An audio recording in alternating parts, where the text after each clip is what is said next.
केतन मनाई दूध पीली धराई तनिको नहीं चुपाला हो। सासु ननद गोतिन देवर के छोड़ा सैया के कोहरा न जाला हो। केतन मनाई दूध पीली धराई तनिको नहीं चुपाला हो। सासु ननद गोतिन देवर के छोड़ा सैयों के कोहरा न जाला हो। रही जात मन हमर भीतरे लजा के अपने देरी में कातू गइला सिखा के खाए के गोलगप्पा कहता लड़का तोहरे के पापा कहता कि हमरा सैया जी के चाचा कहता लड़का तोहरे के पापा कहता।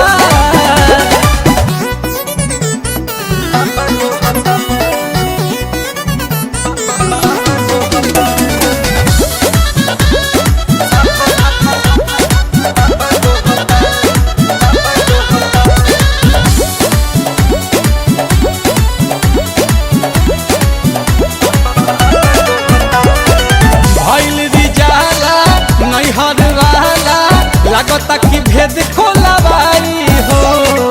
विपत के घड़ी गोविंद खड़ा ही कहरी लागे पिया से पिटवाई हो। भइल रिजाला नैहर वाला लागता भेद खोलवाई हो। विपत के घड़ी रोशन खड़ा ही कहरी लागे पिया से पिटवाई हो।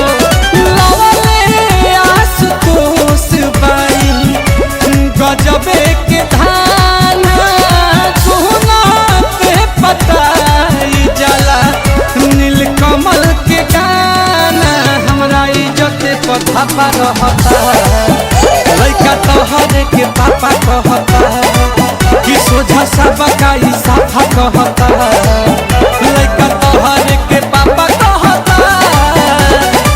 ओही दिल से खोजता ते रोवता चिल्ला के ओही दिल से खोजता ते रोवता चिल्ला के सोझा साबा का ई साफा कहता लड़का तोहरे के पापा कहता कि हमरा सैया जी के चाचा कहता।